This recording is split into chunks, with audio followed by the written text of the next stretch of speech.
Hey there, kiddos, and welcome back to the channel. I'm Uncle Frank, and that you are having a great day. And in today's video, I'm sitting back in a chair that does not squeak, relaxing in my corner of the garage where I keep all of the unwanted and unloved booster boxes from various card games. And in today's video, I'm going to be answering a viewer question. I've got my notepad here with some bullet points on it so that I can try to keep this clear and concise and non-rambly. Fellow content creator, the Force of Will Archive, basically wants to know if minimally viable games are maintainable as a business practice, as a business strategy. Basically, they want to ask if card games can be sustainable. This is a question of sustainability. Does a TCG need mass appeal and success to stick around? Basically, can a card game stand the test of time if it doesn't have insano sets that are selling out with collectors and investors and players frothing at the mouth to get a hold of every booster pack they can? Can a TCG stick around if it's not Pokemon or One Piece or Dragon Ball Super World Fusion? Right? We'll talk about that. To answer this question in a very abridged version, no. Asterisk. No asterisk, because a card game does not need mass appeal, massive success, and a huge fan base full of crazy collectors and investors and YouTube channels pumping it up and dumping bags in the market in order to stick around. There are plenty of examples of card games that have lasted for quite some time, honestly, without mass appeal or even mass recognition. There are some card games that if you tell people about them, they would assume that the card game is dead. But to be clear, success does help. Broad market appeal does help a card game stick around, even through tough times. There are plenty of card games that experience a lull in their initial success. You know, they hit that 2-year wall, and because they aren't the biggest TCGs around, they do fall by the wayside. But we also have examples of why it might be beneficial to have a lot of popularity for your card game, even in the rougher times. Look at Yu-Gi-Oh!, which has had a multi-year streak of bad luck when it comes to how the card game has been received on the secondary market. Yu-Gi-Oh! Is a massively popular game, and so it has weathered the storm, weathered the bad tides, a lot better than some other card games have. Like MetaZoo. Like MetaZoo. So while success helps, and while success can take your card game much further than a card game that has a smaller player base, a smaller audience of players and collectors, it needs to be said that a game can indeed survive, and there are some examples of games that have survived quite a while now without broad success. There are 3 that I'm going to talk about specifically: Force of Will itself, Weiss Schwarz, and Sorcery. I was going to talk about the Final Fantasy TCG, but I think that deserves its own video now because there's a lot to talk about there with regard to Final Fantasy as a brand, the cross-promotion with Magic the Gathering, and some other factors that I think warrant discussing. The MMO's popularity, for instance, being one of them. That's right, there's a whole Final Fantasy MMO that I keep forgetting exists. Good stuff there. But yeah, Force of Will, Weiss Schwarz, and Sorcery are all good examples of games that have stuck around now for multiple years.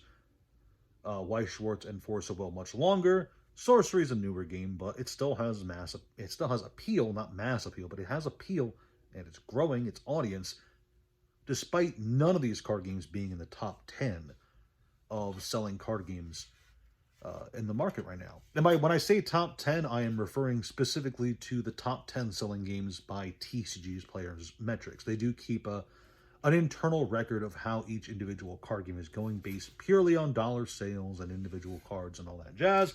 I did write down the top 10, though, and I'm going to list them off in this video. So far in 2026, by dollar volume, the top 10 card games are Magic the Gathering in number 1. And they do something really tricky here to keep it that way, because number 2 is Pokemon. Number 3 is One Piece. Number 4 is Yu-Gi-Oh!, followed by Riftbound, and then Pokemon Japan is treated as its own thing, which I thought was kind of funny. Then there's the Gundam TCG Lorcana, Dragon Ball Super Fusion World, and finally, Digimon is actually in the top 10. I was actually quite surprised and impressed by that. Good job, Digimon fans. You got us to the top 10. I'm super proud of this community. So yeah, the top 10 TCGs, you'll notice that none of them are Force of Will, Weiss Schwarz, or Sorcery. And yet, those card games do have quite a few fans. And, you know, all of the top 10 card games, they do have major appeal. They have crazy collectability for some of them. The newer ones have big IPs backing them up. Riftbound, Gundam, Lorcana, those are all well-known franchises. Digimon's also a fairly well-known franchise. They all have crazy expensive cards that are very rare, very hard to pull in a lot of their sets. But sustainability doesn't necessarily need the best success. It just needs enough success. You see, publishers have to pay their workers, their artists, their R&D department, anyone who helps with the printing process, because printing is a cost associated with your game.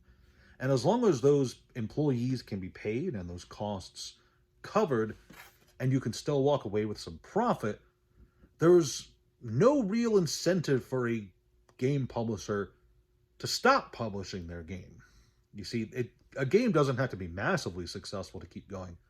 It just has to be successful enough to keep going. Yes, 1 or 2 bad sets could definitely put a smaller card game out of business, but as long as publishers aren't overzealous with printing, or they maintain a good balance of the metagame, or they are able to accurately read what their players want, they can keep going as long as the gravy train's rolling, even if it's a slower gravy train. It doesn't have to be the Pokemon race to $10,000 a box. You know, Weiss Schwarz is a card game that survives largely on collectability. You know, each individual Weiss Schwarz set will appeal to different collectors. There are Fate Stay Night fans or Fate Grand Order fans for this one. And that's a huge IP. You know, I've been aware of the Fate franchise since 2006. It's slightly older than that, but yeah, it's a huge franchise with a lot of diehard fans. So a Fate set for Weiss Schwarz will appeal to those fans, whereas a Haruhi set or a... Oh, that's right, Data Live was a franchise. Different Weiss Schwarz sets appeal to different people, okay? And not every Weiss Schwarz set will appeal to everyone, but they all have the collectors and fans. And then there's the Sorcery TCG, which gets by a lot on the playability aspect of it. There's loads of Sorcery fans. Everyone I've talked about Sorcery says it's an extremely fun game to play. With some of the... A lot of them like to say it's some of the best gameplay they've seen since original Magic, which is wild to me because there's a lot of fun games out there. Sorcery just seems to appeal to the most amount of people.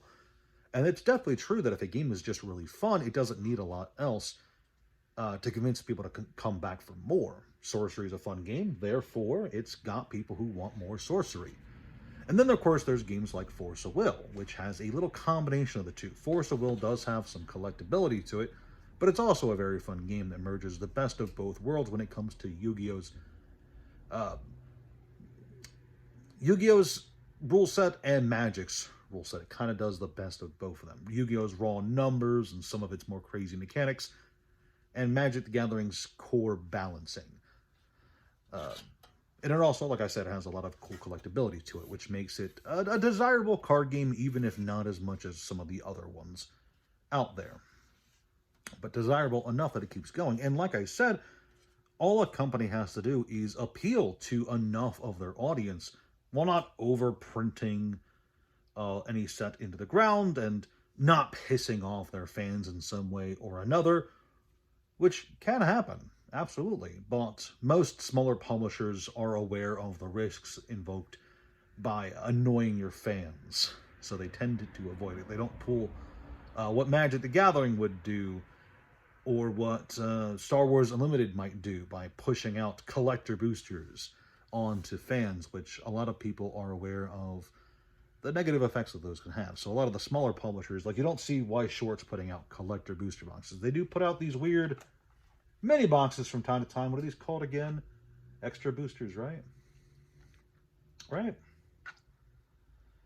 They don't name it on the thing, but I'm pretty sure these are bonus booster boxes or extra booster boxes. Yeah, extra boosters. Cool. All right, we got there. So they'll put out weird side products, but they won't put out these premium products designed explicitly to milk the hell out of the fans. And as long as, like I said, as long as the gameplay is fine, as long as the collectability is enough to keep people coming back for more, really, sustainability is just that. You cover your bills, you get a bit of profit on the side, you can push out the next set for whatever card game it is. Obviously, some will last longer than others. Weiss Schwartz and Force will have been around for quite a while. The Final Fantasy card game has been around for quite a while. And I anticipate, knowing everything that I know currently about Sorcery, because again, I cannot see the future, Sorcery looks like a card game that will stick around for quite a while. And that's really all there is to it. Sustainability is something that's determined by a lot of factors. And it's obviously hard to balance them. Loads of card games come and go and die and fade away and are forgotten by time. Some come back.